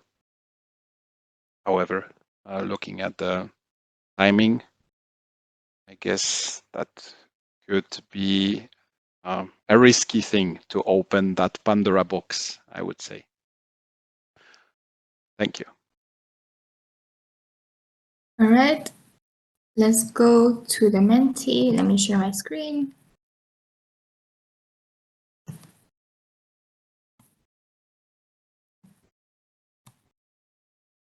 All right. For which of the following topics would you like to further clarification? Here you can select multiple, so feel free.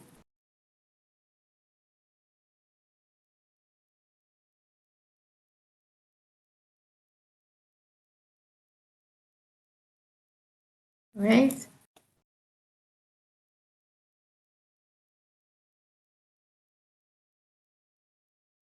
Right.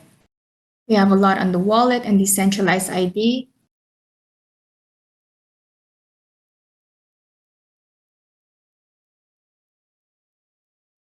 So all the topics seems to be important. Right. If you have others, don't hesitate. Right.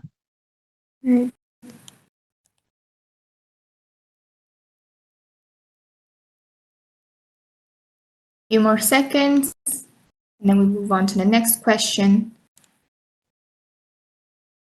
That could be also interesting to understand a little bit better what concerns you have under the decentralized ID. I do believe that some of them will be related to the identity providers and this accreditation entities. But it's only my, of course, assumption. So it would be also good to reach you out later on to understand better why you point out the decentralized ID and in which context. Okay. Let's Don't hesitate to put that in the chat as well. It's something that we can keep track on. Let's move on to the next question. Since there's no others, we open this floor for anything you guys would like to address that wasn't in the poll. You can submit multiple here. Anything that you have concerns about that we can address later on. Remember that this is your chance to pose your questions and then we can address them better in the next webinar, or specifically if you want to like to contact us for more clarification.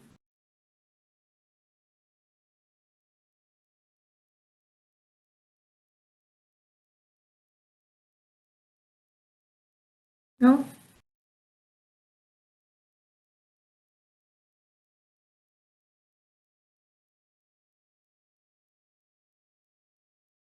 Okay.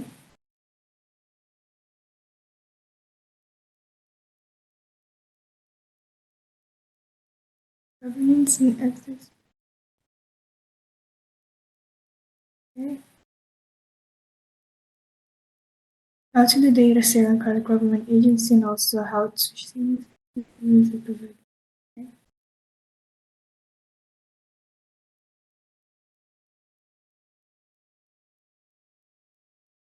A few more seconds and then we move on to the presentation.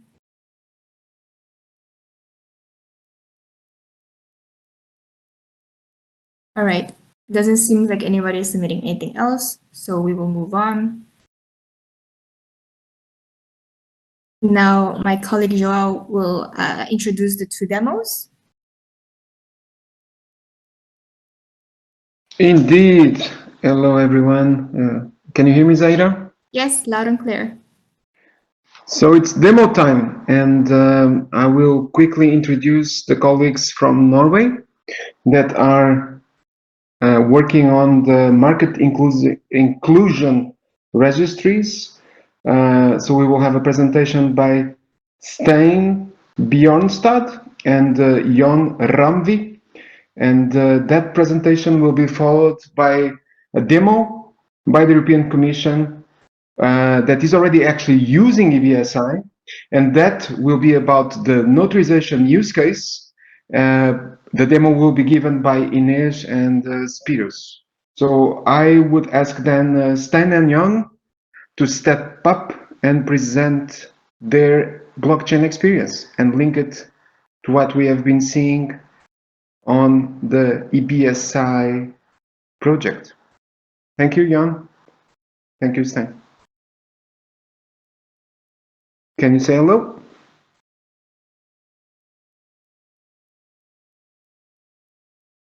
We cannot hear you, so we need to make sure that you are unmuted.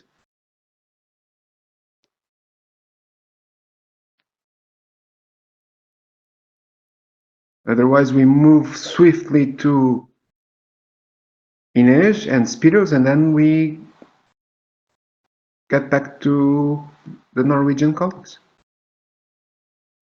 Yes, let's do it like this. Let's solve those technical issues. Inês, Spiros, Yes. are you there? Hello, can you hear me? Yes, it's almost afternoon. I will ask you to be brief, but at the same time to give enough information for everyone to understand that the notarization use case is ready for piloting and that you are already doing that with a real world, let's say, interested organization in the Commission. So be clear about the problem that you're trying to solve and how blockchain is helping to solve that problem. Thank you. Yes, thanks a lot, João. Can you hear me well? Yes, perfectly, right? loud and clear. Perfect. So my name is Inês Costa, and I'm here joined by my colleagues Deborah Di Giacomo and Spiros Mozakitis. So Deborah and I from Wavestone and Spiros from the National Technical University of Athens. So we are conducting this project to the European Commission to understand how European institutions could benefit from EBSI, okay, version 1. So here we will present a bit, just an introduction to blockchain. What is this and what is the purpose? And then the two pilots that we selected among a set of use cases that we were investigating within European Union institutions. So if you move to the next slide. So what is EU blockchain? So basically the objective here is to set up a managed service by DigiD3 that uses the European blockchain service infrastructure. So as we have here other examples, so the idea is to provide EBSI as a service to European institutions, part of reusable solutions within these institutions. So to do that, if you move to the next slide, so we are, of course, I will not go into detail on this, but just to say that we are in the setup phase where we did some work on identifying some areas of interest for European institutions, then identifying candidate use cases within the institutions, prioritizing them, and then execute the two pilots that we will briefly present here. So the objective is that the service will go live by beginning of 2022. If you move to the next slide. So this is just a very quick overview on how we get to present this to European institutions, because here the focus of the work was rather on educating stakeholders on what exactly could they use from EBSI, right? So what is exactly there for them to improve their current or future business processes. So this is an example of the questions that we ask them to make them think on how blockchain could serve them. So are they dealing with validation of documents? Are they interacting with services and entities across member states? Are they having a lot of overhead to process validation checks? Would they benefit from decentralized trust? and also transparency in their processes. We go to the next slide. So yeah, so this is the type of things that we were asking them, and if in their processes they could identify some of these areas, we would then explore further to understand how EBSI could support them. So if you move. So in the setup phase, we selected 2 pilots. So among a list of a few of them, I mean, I will not go into details on which were the DGs or the services that were involved, but just to mention that these were the 2 selected pilots. So the list of trusted lists in the context of the EIDAS regulation by DG Connect H4 and the notarization of internal audit trails by the EC's internal audit service. So the first one.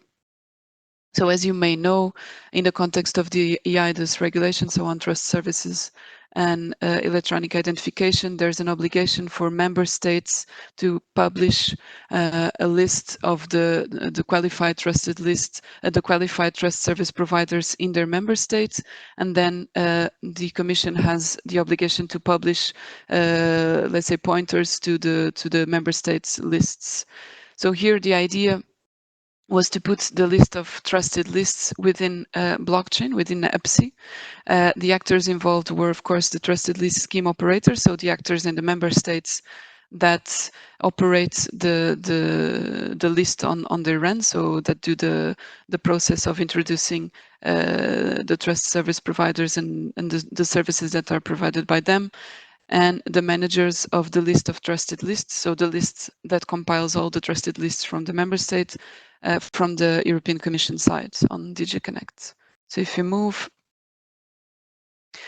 So our objective was to provide an EBSI-based workflow to support this trusted list scheme operators in the member states to submit notifications and changes to their own trusted list that would then be uploaded on the EC trusted list of trusted lists. So EBSI is used, as you see briefly here, for member states to publish their own list, and then for the EC to monitor and approve the changes. So if you move to the next one. So this is a more detailed overview of the proof of concept. I'll just focus on these 2 things that you see here. So with this use case, the idea is that we extend the possibilities of other use cases to actually reuse the list of trusted lists, because this list would be published on EBSI, on EBSI nodes within the member states, and this would enable decentralization and automated trust and enhance cross-border services between member states. So as you can see, it's not let's say an isolated use case per se, but it's actually a use case that can serve many other use cases that want to use this list of trusted lists. So if you move to the next slide. So these were the benefits that we identified. So we can actually enable a decentralized trust and transparency. So all the users can see the chain of changes and notifications in the trusted lists. So the list becomes more resilient, and because it's available, it becomes more resilient because each member state has access to the whole list of trusted lists via the use of EBSI. And also, of course, as I was saying before, it adds availability of the lists to all other EBSI use cases. So this is actually a very interesting added value for the list and also for EBSI, and enables real-time audits because auditors can have access to the complete list locally in the member states. So overall, it contributes to Europe's vision for increasing decentralization, auditability, and traceability, and redefining actually the interoperable trust models across different services and across sectors. If you move to the next one. Yeah, so this is really the POC in a nutshell. So the steps that we are piloting. So to create an EBSI wallet, so the users can create their decentralized identity via the EBSI services. So here the users again are the operators of the list on the member states. Then the European Commission can identify and authenticate the users and provide them with the verifiable credentials that determine their role. So they can be, in this case, the trusted lists scheme operators in the member states. Then they can have access to an interface that allows the creation and submission of trusted list notification. And then finally, users can view the log of actions and verify the integrity and authenticity of a trusted list. So if you move to the next slide. Thank you. So the notarization of internal audit trails by the European Commission Internal Audit Service. So I understand that this is the most interesting use case for this audience. So here the idea was to make use of blockchain to notarize audit actions, documents, and evidences in the context of internal audits performed by the Internal Audit Service. So the actors involved are, of course, internal European Commission entities and agencies that are audited by this service, and the actual team of auditors of the service, of the Internal Audits Service. So yeah, exactly, thanks.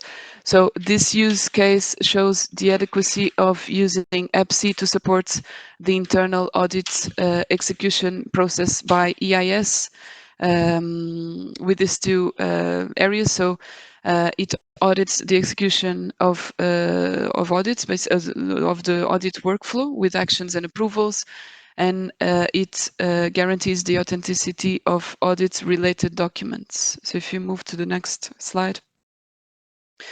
So these are the benefits. So we have a decentralized trust and transparency. So all authorized users can actually see the chain of changes, and the EBSI nodes become the pillars of trust for these changes. It enables an offline storage of documents and ensures authenticity and integrity of actions and documents. So if you move to the next slide, we can see the steps that we are demoing. So the user, so in this case, the auditors of the service will create an EBSI wallet that a decentralized identity that enables them to have access to the verifiable credential. Okay, so the EIS would then identify and authenticate the user as an auditor, okay, via the verifiable credentials. Then this person has access to open a project and create and edit a document in a specific audit trail. So meaning all actions and documents are notarized or can be notarized. And then the users can also view the audit trails and verify documents. And they have the ability to search and visualize the document metrics. So just a mention that I didn't do yet. So these are, of course, proof of concept, so they are not in production yet, and these are just, let's say, serve as an experimentation within European institution, within European Union institutions to understand how EBSI could be used for the benefit of their processes. So I think that was it. If you move to, yeah, thanks. So that was it from my side. Thank you, Ines. Thank you very much. Thank you. So I don't know if we have the possibility to go back. Yes, Saki. And I would again ask if either Stein or Jan are able to speak. Can we try that? Maybe we can unmute their microphones. The thing is that he's not muted on our side, and he informed me that he's also not muted on his side. But the sound is not coming through. Exactly. Maybe you Okay. can connect with the phone. Well, if we cannot solve this technical glitch, which sometimes happens, no drama there, I suggest that we will then move. Oh, we see you. We cannot hear you. So it's 50% is solved. The sound is not there. I suggest that you go to audio connection. So you should have the possibility to go to audio connection. You will see it if you go to the rainbow bar, and we cannot hear you really. So click on audio connection, and there I would say change settings, and you will be able to see exactly what settings you are using currently, and probably that would allow you to choose the right source. And now this is a bit of help desk type of attempt live. Okay, I see that there is some action on the other side. Okay, then you have to really go and change settings on the audio, and we will give you 2 minutes to do that. And if unfortunately that doesn't work, then we move forward.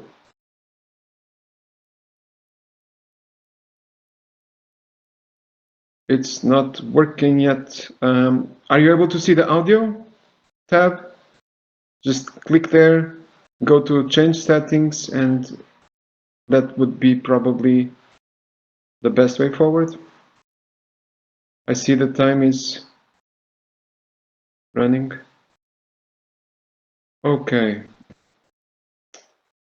We're working through it together.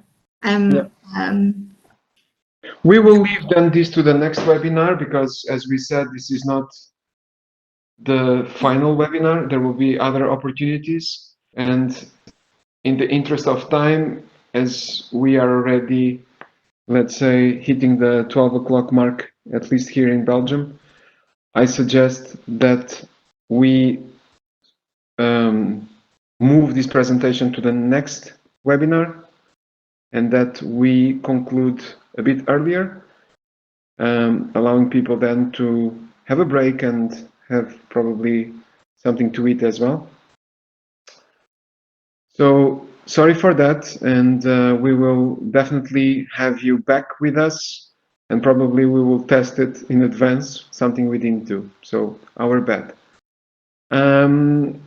So these are the final slides. We will have a little more time to go through this, and have a little more time as well to get your feedback on the overall session, because let's say we have until 12:30.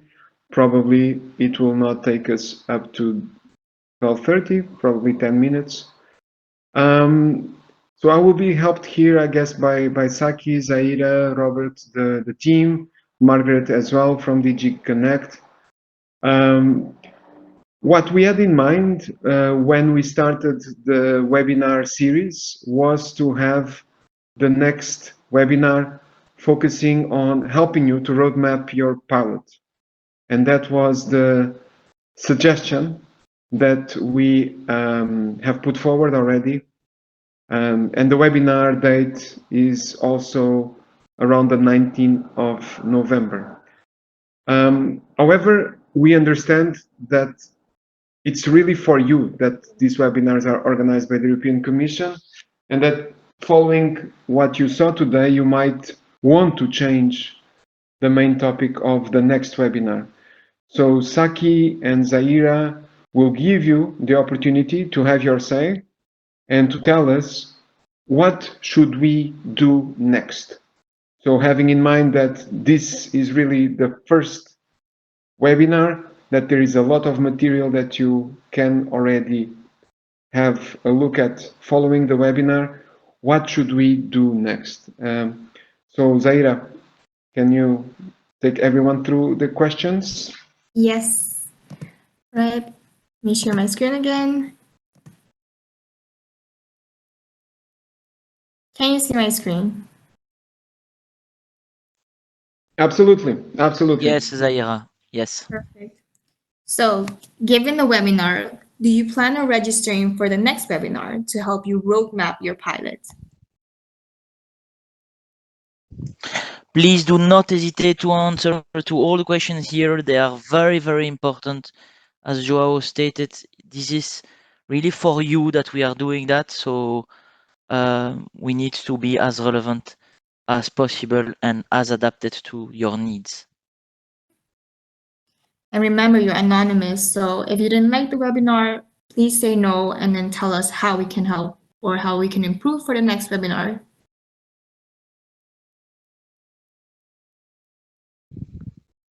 Excellent.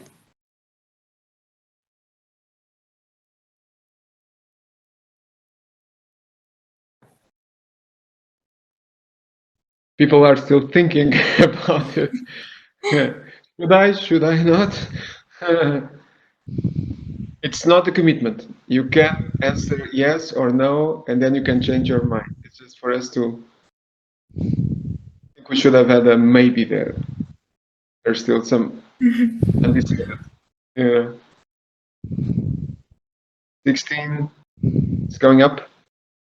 So at least we don't get any no's, which is good. So we can assume that if you didn't answer, it's because you still have to look at the videos and everything else. So at least we will have 16 people at the next webinar. That's what we are learning. All right, let's 17. I should have put the able to submit multiple times, right? Indeed, that is always a way to get more yeses. 18, that's okay, that's pretty encouraging. So we have about The most important is that 100% of people would like to have the webinar, so that's great. that's very good. That's very good. 19 and continues to go up. Right, let's make it a round number at 30. So as we said, we will also have the presentation from Norway next time. So at least we will have 2 people from Norway at that webinar, given that they could not present today. So I guess that we will not get to the round number that Zaira likes, even though we are eagerly waiting for it. We are eagerly waiting for the 20. So if someone would be kind enough to give Zaira the round number, we wait 1 more minute. Otherwise, we will You can just move on. with the final questions. It's very, very like a sticky number here, the 19 apparently. Right. We will leave with that number. We will leave with that number then. All right. Thank you.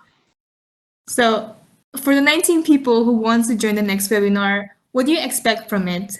The demo on end-to-end for diploma, on notarization, interactive road mapping on multiple pilots, or others? Okay.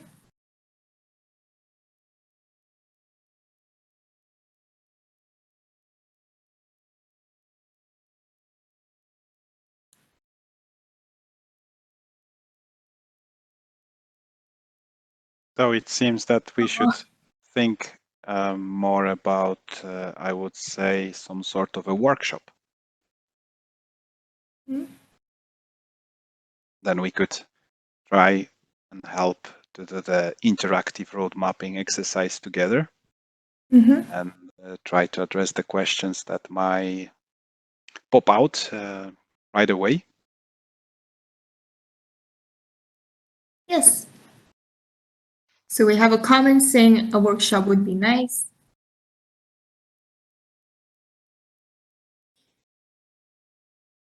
In that way, we will also understand it better, but then we need to think about the timing, because I guess the workshop will definitely take a little bit more of our time. We could have like a brief introduction of a tool set that we are going to use on the workshop. So some sort of an introduction, maximum an hour, and then we could jump on the the essence of a workshop. So the work we could, I think, dedicate 2 hours to come up with something, and then based on the outcomes, we could go further on the next webinar. Okay. Let's move to the next question.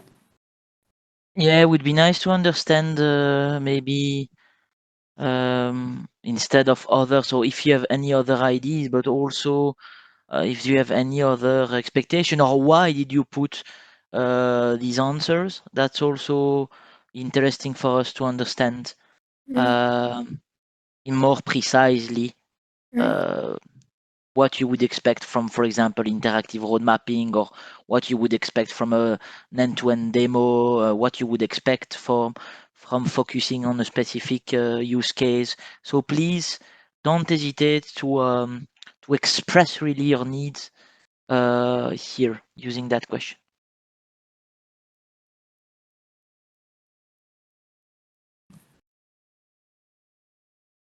Is it open, Sadia? Yes, it is.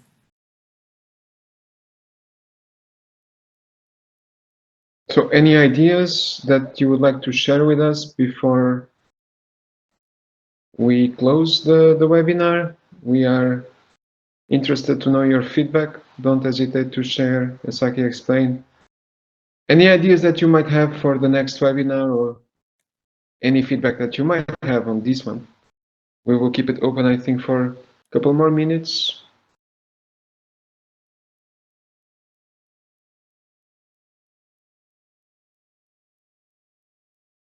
Yes, definitely the combination of end-to-end demos and road mapping is absolutely possible. That would not be a problem. It seems to be what got more votes. So, any other ideas? Some thoughts? If there's Any anything challenge? you haven't addressed, you can always put it here. Okay, people seem to need to run, which is normal because it's more than 2 hours connected to a single webinar. Okay. Excellent. This was a very good setup. Yeah. The workshop components, okay, good. We will think about it. Very well. 1 more minute and we move forward. I think that for the workshop, we could also maybe try to prepare some sort of like homework in advance. So everyone would be, I think, already somehow streamlined towards the workshop process. Or we could do it actually together on the introduction session before the workshop. And I think what is important is that people have a look as well, because we noticed that many of you have not yet visited the page of the videos. So I think if you are considering to run a pilot, that would be a good way to start. And all the material on version 1 is also online, so you have all the documentation on CEF Digital. There is also important link for us that has been shared on the chat. It's a satisfaction survey, which is for us important feedback in order to understand. To do it today, because typically we never get exactly. So if we could kindly ask you to go through this short satisfaction survey, it would be very nice. All right, guys. Last but not least, what do you think about this webinar and how it can improve? Of course, this comes with a survey, so you can always post a longer recommendation or just suggestions for the future webinars.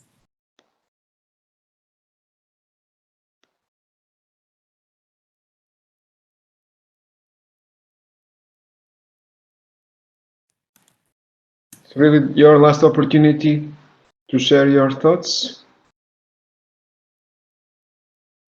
Okay, a lot of informative, interesting, helpful, well prepared.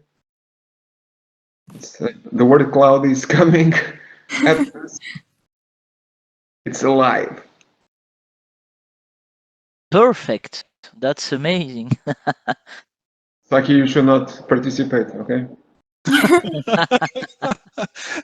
Please disable the bot.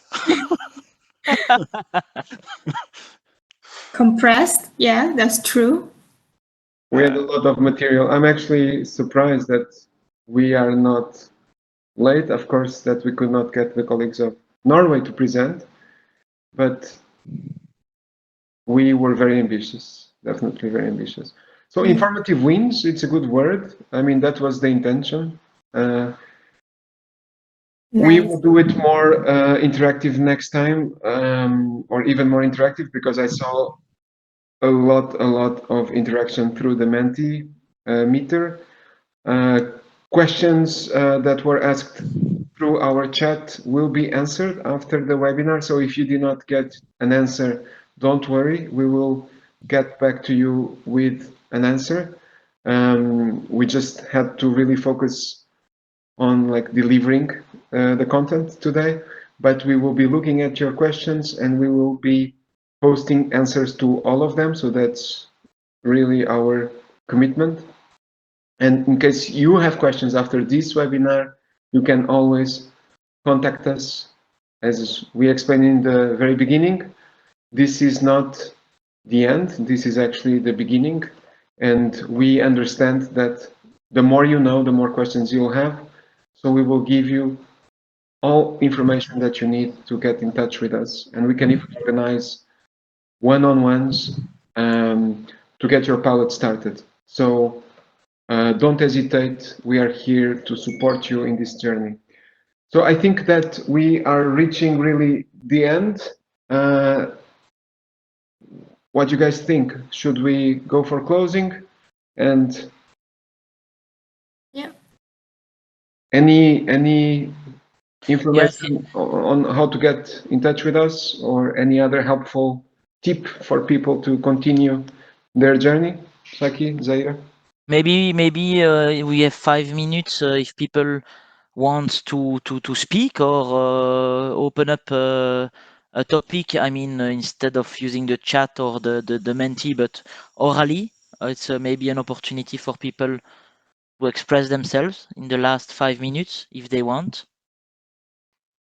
If there are any burning questions, we give you this opportunity.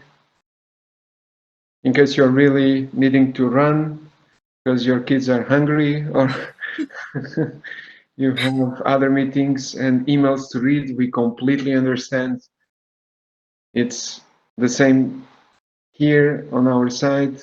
We are going through very challenging times, and we really thank you for having spent 2 hours of your time with us. We are really grateful, and we hope that we can have you back with us in November. So final slides coming up, Saki. yeah. Next one. Yes, the most important one. Indeed, a big thank you, Dan, for having spent 2 hours with us today. And we will be posting all the information online, and we hope to hear from you soon. So keep safe, of course, wish you a good day, and do not hesitate to get in touch with us. We look forward to continue this discussion and have you piloting the EBSI, either version 1 or version 2. Any questions, we will be here to answer them.